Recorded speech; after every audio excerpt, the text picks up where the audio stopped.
Please welcome to the stage, Runi Talwar. Come on. Hey guys, how are we?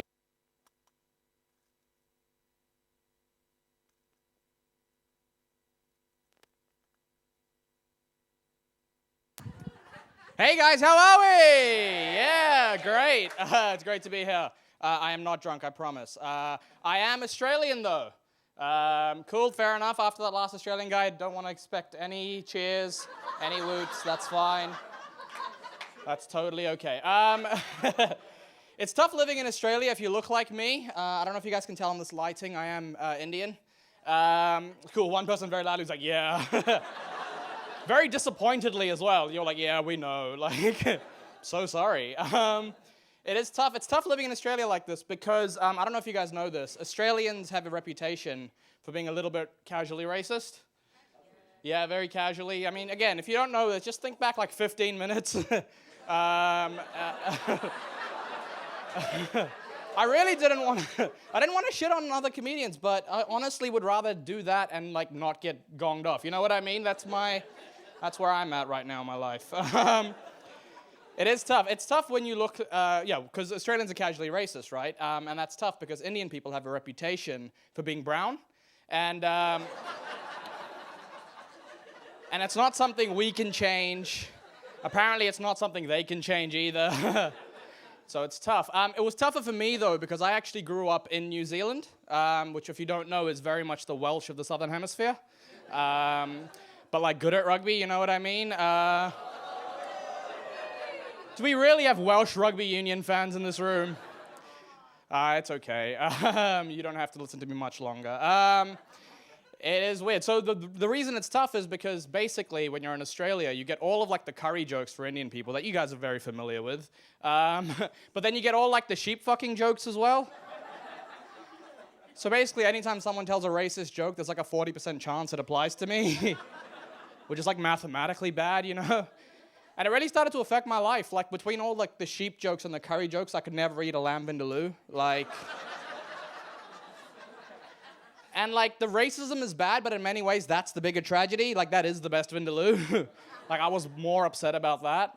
I realized there was only one scenario in which it kind of worked in my favor, and that was anytime I was on public transport and someone yelled, "Go back to where you came from." Because I would say, "Be more specific." You know? Like, like, don't get me wrong, I'm happy to go. It's just those are two different flights I have to catch, you know? Just want more information, that's all I'm asking. I thought the UK would be better, I don't know why. I thought you guys have more brown people, you'd be more accepting. Turns out, no. You guys aren't like, you don't yell at people on buses racist, like that's not the kind of racist you are, but you will judge them on those buses. I was on a bus a couple of weeks ago in London, and there was this Indian guy on the bus, and he was playing music on his phone. He had like headphones in, but you know when the music volume is so loud, he might as well not have had fucking headphones in. And everyone on the bus is getting annoyed by this, and I'm getting annoyed. But then I realized I'm the only other brown person on the bus, and everyone on the bus started looking at me like I'm somehow responsible for fixing that. They were serious. They were looking at me like, he's your people. Like, no. I'm from fucking New Zealand, all right? I'm about as Indian as like a fish and chip shop curry sauce. Like I'm brown on paper, but really I'm white. Like, I'm a very white invention. I always find myself in like scenarios like that I don't really know how to like deal with. Like this happened on the flight over from Australia. For those of you who don't know, it's a very long flight. And the guy next to me, who I didn't know, I don't know if this has happened to anyone, he fell asleep on me. Have you ever had someone you don't know fall asleep on a body part of yours? It's weird, isn't it? Yeah, you've had that? You're the person who sleeps. Okay, well, we all know what we think of her now. You've made this very easy for us. I don't know what to do because this guy fell asleep on my shoulder, and I was like, on the one hand, you know, it's not his fucking shoulder. But then if I was honest, I wasn't really using my shoulder at that moment. You know what I mean?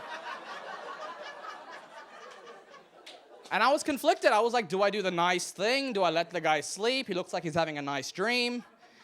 He had a smile on his face. I assume that's what that means. I did what I thought was a nice thing, and I was like, I'll let the guy sleep. He's looking, you know, I'm a good person. I don't want to be that guy. And then he took my generosity, and he really threw it back in my face. Because in his sleep, he put his arm around me, and he started cuddling me. That's confronting.